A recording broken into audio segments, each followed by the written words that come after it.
Today we're going to read about selfishness.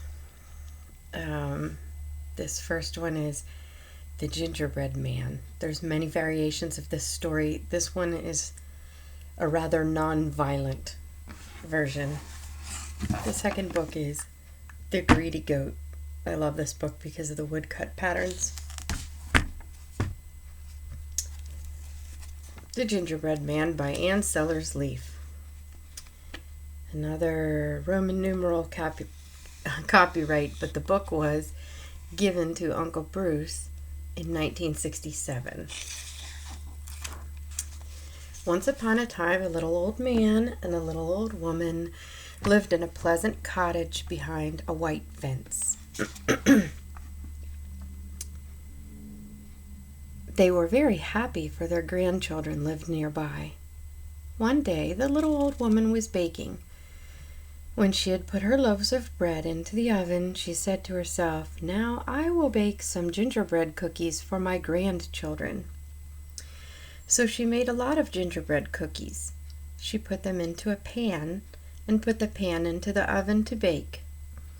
"I have some gingerbread dough left," she said to herself. "I know what I will do. I will make a little gingerbread man."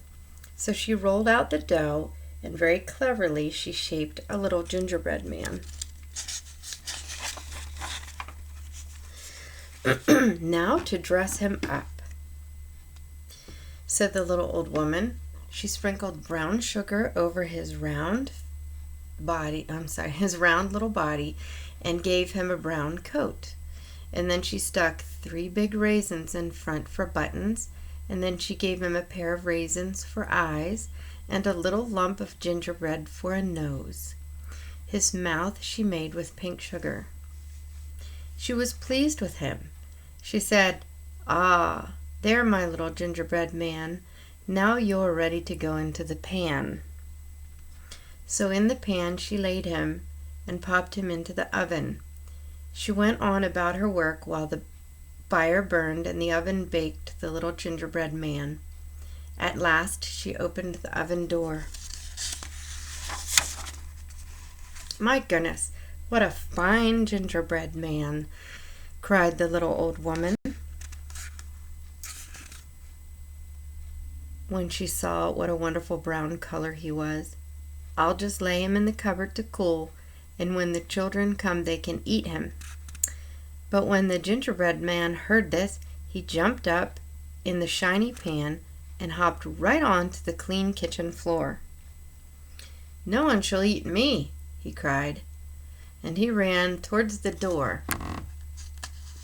on his sturdy legs, shouting, "'Cause I can run from you, I can, 'cause I'm the little gingerbread man." The little old woman was so surprised she didn't know what to do. "Stop, stop," she called. The little gingerbread man ran on into the yard, out in the garden, and the little old man was hoeing. When he saw the gingerbread man, he stopped his hoe and ran after him. "Stop, stop," he cried, but the gingerbread man wouldn't stop.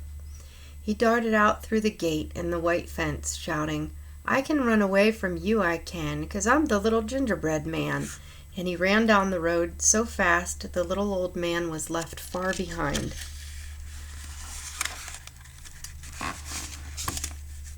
I'm going to turn my book a little bit. I think I'll be able to see better. And pull my curtains back. Okay, maybe that's better. On and on he ran, and after a while he met a black dog. "Stop," cried the dog, "stop, and I'll take you home for my puppies to play with." But the little gingerbread man just laughed and called back, "I can run away from you, I can. I ran from an old woman and a little old man, and you can't catch me 'cause I'm the little gingerbread man." Nor could the big black dog catch him, though she ran until she was tired. After a while, the little gingerbread man met a big yellow cow. "Stop, stop," she cried. "Stop and let my little calf play with you." But just as he laughed and called back, "If you can catch me, I'll stop," the cow, however, was too wise to run after him, and soon he had left her far behind. At last, the little gingerbread man ran past a tall horse. The horse jumped a fence and ran along the road, too. He ran so fast, rackety, that he soon caught up with the little gingerbread man. The little gingerbread man was frightened, but the horse said, "This is the best race I ever ran. What a runner you are, little gingerbread man." For the big tall horse just wanted to race. And after a while he turned back, saying, run along, little gingerbread man, but be aware of the fox, for he'll catch you if he can." So the little gingerbread man ran on alone, and although he thought what a fine fellow the horse was. And at last the little gingerbread man ran around a turn in the road, and who should be sitting there but the fox. "Good day," called Mr. Fox. "What a runner you are. You must be tired from running so much." But the little gingerbread man stopped. Now that he thought of it, his sturdy gingerbread legs were getting tired. "My house is quite near," said the fox, "and you can rest there and eat dinner with me too. Running must have made you hungry." Now that he thought of it, the little gingerbread man was hungry. "How kind you are, Mr. Fox," he said. Look at the face on that turtle." And the gingerbread man did not listen to what the horse said.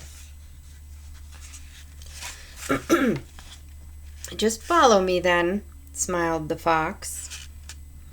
And he led the way, with the tired gingerbread man following at his heels. "What a treat he will make for my little ones," thought the fox. "They will lick the sugar from his coat and pick out his raisin eyes and then gobble him down." But of course he didn't say a word of that out loud. When they were almost at the fox's house, a bird in the tree top saw them coming and sang out, "Run, run, little gingerbread man, for the fox will eat you if he can." Then the little gingerbread man stopped in his tracks and remembered what the big tall horse had said. "If you want to eat me," he called, "you must catch me first." And away he ran, with the fox right after him. But the little gingerbread man could run much faster, and he shouted, "I can run away from you, I can. I ran away from the little old woman and the little old man and the black dog and the yellow cow, and as fast as the big tall horse I ran, so you can't catch me, 'cause I'm the little gingerbread man." And he ran and ran and ran, and left the angry fox far behind. Past the big tall horse he ran, and past the big yellow cow and the black dog, and when he came to the cottage of the little old man and the little old woman, he was very tired. See him? Just then he neared the fence. A little girl and boy came through the gate. They were the grandchildren. "Why, here's the gingerbread man that grandmother baked for us," they cried. Let us catch him," and after him they ran. The little gingerbread man was glad. "I'll be good and let them catch me," he said to himself. "These are the children I was made for, and they shall have me after all." So the little gingerbread man ran slowly so that the children soon caught him, and it was the best fate that could befall the little gingerbread man, don't you think? Have you ever made gingerbread men and women? It's a lot of fun. You don't even have to have raisins. When we would make them very small, and I would use just the end of a spoon to give them a smile, and a toothpick to give them 3 buttons and eyes, and sometimes a little edge of their vest or a little pair of shorts. Have you ever made a gingerbread house? Usually people only do that at Christmas, but sometimes when you're stuck inside, a gingerbread house could be fun to make. If you don't have a gingerbread house kit or some home-baked hard gingerbread, you could probably use some sort of crackers, like peanut butter and crackers and graham crackers, and then you could eat it right away. Don't let it get dusty. Sometimes you can make lunch fun. So that's your activity for today.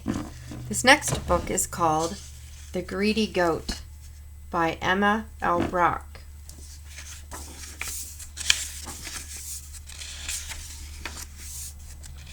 And it's copyrighted in 1931. The Greedy Goat. Once upon a time in the high Tyrol land, the land of the mountains where the roads and the fields tilt and the mountain tops are above the clouds, there lived a goat, a tan-colored goat with a beard and a stumpy tail, and her name was Anna Marie.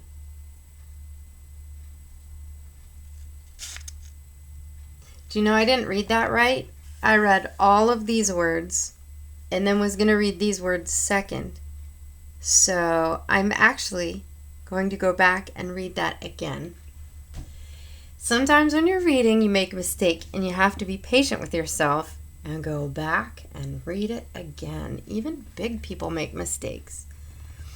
Once upon a time in the high Tyrol, the land in the mountains, where the roads run like this and the fields tilt like that and the mountain tops are above the clouds, there lived a goat, a tan-colored goat with a beard and a stumpy tail. Her name was Anna Marie. She belonged to Peter and Elsa, who lived on a farm in the lower Inn Valley. And she was the only goat left in the valley because the other goats had gone up with the cows to the mountain pastures to eat until snowfall.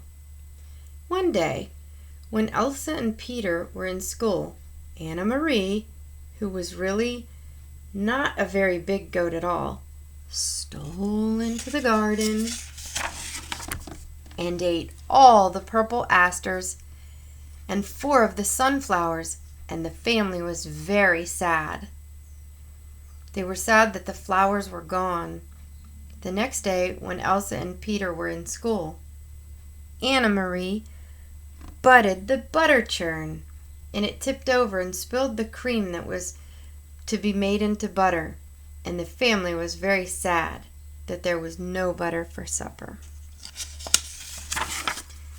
The next day, when Peter and Elsa were in school, Anna Marie chewed up one of Farmer Gansler's shirts, the one with the blue embroidery down the front, that was hanging on the line to dry. And all the family was very sad, and Farmer Gansler said, "Ach, we'll have to sell that goat. She's too naughty for this farm." So early the next morning, Farmer Gansler took Anna Marie along the road and over the hills to Pfeiffer Farm under the Coxcomb Mountain and sold her for 20 shillings. And went back home alone, and the family was sadder still because Anna Marie was so far away. But on the morning after, when Farmer Gansler and Mother Gansler were raking hay in the east meadow, they heard a bell tinkling, and there stood Anna Marie, smiling at them as if she had never been away. So Farmer Gansler took the 20 shillings back to the Pfeiffer Farm, and Anna Marie stayed home. The next day, when Peter and Elsa were in school, Mother Gansler baked bread in the oven beside the house. See, the oven was outdoors because it would get so hot. So it was a little building beside the house, not in the kitchen. These were very old-fashioned. It's a very old-fashioned story. Mother Gansler baked bread in the bake oven beside the house, and she set the loaves out to cool. And Anna Marie ate 5 loaves and scuffed the others into the dirt. And all the family was very sad, for there was no bread for dinner. The next day, when Elsa and Peter were at church, and their mother and father were at church also, Anna Marie ate up the Johannisberry bushes, and all the family was very sad because they liked Johannisberry sauce. And Farmer Gansler said, "Ugh, We must sell that goat. She's too greedy for this farm." So early the following morning, he took Anna Marie toward Wildenkaiser Mountain, past the castle of Golden Lions, and over the Bird Brook to Farmer Hertzberger's farm.